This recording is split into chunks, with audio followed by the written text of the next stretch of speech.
Hey YouTube, welcome back to Anxiety and Depression Adventures. This particular episode is purely focused on me, and as I look back over the last 5 or so plus years specifically, what are the key things in my life that I have lost, and what are some aspects that I have gained? One of the reasons I'm making this video is because the last few days have been fairly difficult and in a bit of a slump. And from time to time, it takes a little bit of effort to take an inventory, so to speak, on the things that we're grateful for in our lives and the experiences that we've been through. Whether we understand why they occurred or not, well, that's a whole other kettle of fish. So let's start with the sad stuff. After almost 18 years of marriage, many of those years very happy with my wife, the environment at home became quite toxic. I felt like a target, and it simply added to the stress level that I was undergoing. So just over 5 years ago, I left, and I did so hoping that this would be a wake-up call to my wife so that she would, understand the way I was feeling. And of course, she would have her own perspective as well. Sadly, that did not come to pass. And the unanticipated aspects were future fallouts with other aspects of my life. So, for example, my kids. When I lived at home, it was at least 50-50 between my wife and I for caring for the children. I hazard to say on many occasions it was more like 70-30 in the sense that she worked shift work and I didn't, so I was there most evenings when she would not be, and spent a great deal of time caring for the kids, which I loved and enjoyed, especially when they were super young. The bathing and the rocking to bed and singing to sleep and all that kind of stuff that doesn't happen anymore now that they're both almost teenagers. And that sense of loss of no longer being part of a family unit, no longer being a primary parent, no longer feeling like a father in any meaningful sense.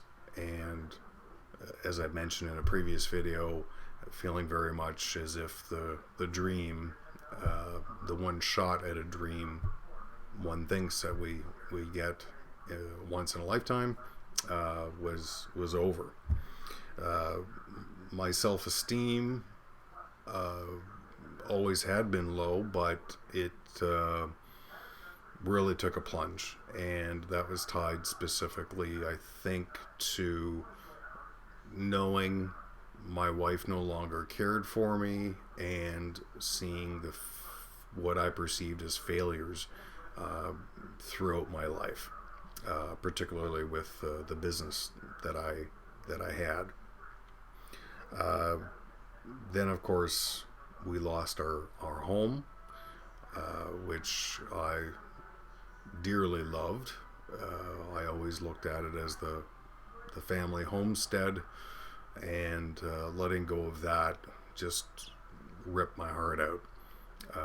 Seeing the kids having to leave the home that they were raised in, although they were fortunately looking forward to moving into a newer residence with their mother and so forth, so there was a little bit of, I think, uptick for it on their end, though I suspect they do miss their home where they were raised, and knowing that we'll never have that back again, it's pretty difficult. And essentially, the loss of identity. I no longer know who I am, who I'm supposed to be, I know what I wanted to be, which was a happily married husband and a positive father figure for my children, and really just to simply sit out by the barbecue on the porch and, you know, play with the kids and watch the dog run around and just, you know, have a typical life, so to speak, which we had a few years of, but unfortunately not very many in the grand scheme of things. And now, 5 years after moving out, I don't think I'll ever be as close to my children as I was before I left. And that's just a circumstance that I've had to learn to accept. They're great kids. They stay in touch with me. I stay in touch with them. We see each other as regularly as possible, but it's still not quite the same as what I'd like it to be. And I'm not sure exactly from a family perspective where my life is going. One hope I did have that came up almost a year ago and now is virtually gone again, was a little bit of whiplash.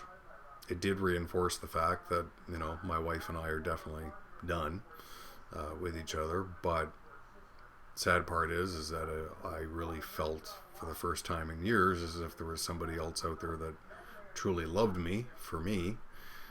But of course, in the end, not sufficiently to make a big enough change so I could be part of their life.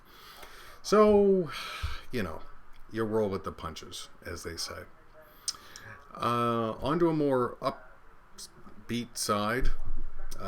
What do I have gratitude for? What am I thankful for? Well, I'm still here. I haven't killed myself as of yet. My health is relatively good, but given the fact that I'm pushing 50 and, you know, my cholesterol count is up and I'm a smoker and you know, don't necessarily take the absolute best care of myself, well, you know, I don't know if I'll still be around by 90, but with a bit of luck I will be to walk my daughter down the aisle and enjoy grandchildren down the road and those sorts of things. I've certainly gained an intimate perspective on financial management and being aware, or I guess it's kind of difficult to be aware of unforeseen consequences, but I guess be aware of the fact that you don't know what you don't know when you do make decisions. On a go-forward basis, I'll be a little less cocky, I guess, when I put my foot down or try to do something that I think is going to fix a scenario. I've rediscovered what it's like to be searching for work, meaningful work that pays. So I guess that's something I should be thankful for. And I know that in looking back, despite the fact that things did not work out in the way that I wanted them to, I can with confidence tell myself I made those decisions at those critical points based on all of the facts that I had in front of me at the time. None of them were rash decisions. None of them were done lightly or without an expectation that they would be successful. Yet sadly, it sometimes seems like everything I touch just falls apart. But then again, as I look farther back in my life, I've had years where everything I touch seemed to turn to gold. So hopefully those years are on the rebound, coming up pretty soon. So finally, I guess what I have to be thankful for is you folks that are out there. If I hadn't left my home, I wouldn't have arrived in this city and gained access to the mental health resources that are available in this city, which my doctor in our hometown did not present to me as options. So even though I still struggle with high levels of anxiety and, the last while, depression, I at least know where those resources are. I have pretty easy access to them, and I'm in a position to be able to talk, at least from my own experience, from an informed standpoint to folks like you who may not have had the glorious adventure of going through the medical system and learning what's possible, what's not, what's a reasonable time frame, what expectations to have, etc., etc.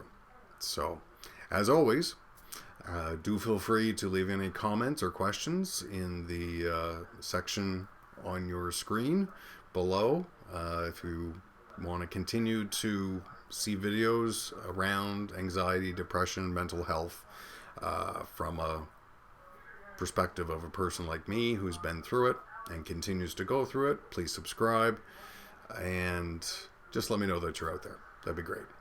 Anyway, I hope you have a better day than I've had. Okay? Take care.